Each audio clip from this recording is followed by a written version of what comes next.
I'm not sure why you feel you're entitled to come up with a cut-off of how many people there ought to be. And then you're entitled to block the traffic. I think if you've got 90,000 people, that's fair enough. But it's when you've only got a dozen that you don't have the right to block traffic with very small numbers. Simply not proportionate. So I'm not sure where you're making this up from. That's not the law as it stands. We have a democratic right to protest, and protest by its nature, if it's effective, is disruptive. So we do have a right to cause disruption, whatever number of us. I'm not sure why you feel you're entitled to come up with a cut-off of how many people there ought to be. Well, because it's a question of proportionality to the inconvenience you cause to the vast bulk of the nation, that 90,000 people deserve to have a proper route for their march and so on and so forth, and traffic has to be redirected, and everybody accepts that.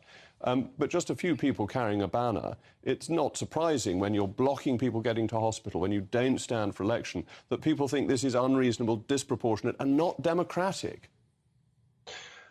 Right, so I've had enough of this. We're not blocking ambulances. That's absolute nonsense. Every time I hear one of these stories, it turns out to be false, and I'm not going to put up with that anymore. Secondly, yes, there are lots of people standing for election for green issues. They need the public discourse that will allow them to get their points across and allow people to realise this is a serious issue that needs their vote.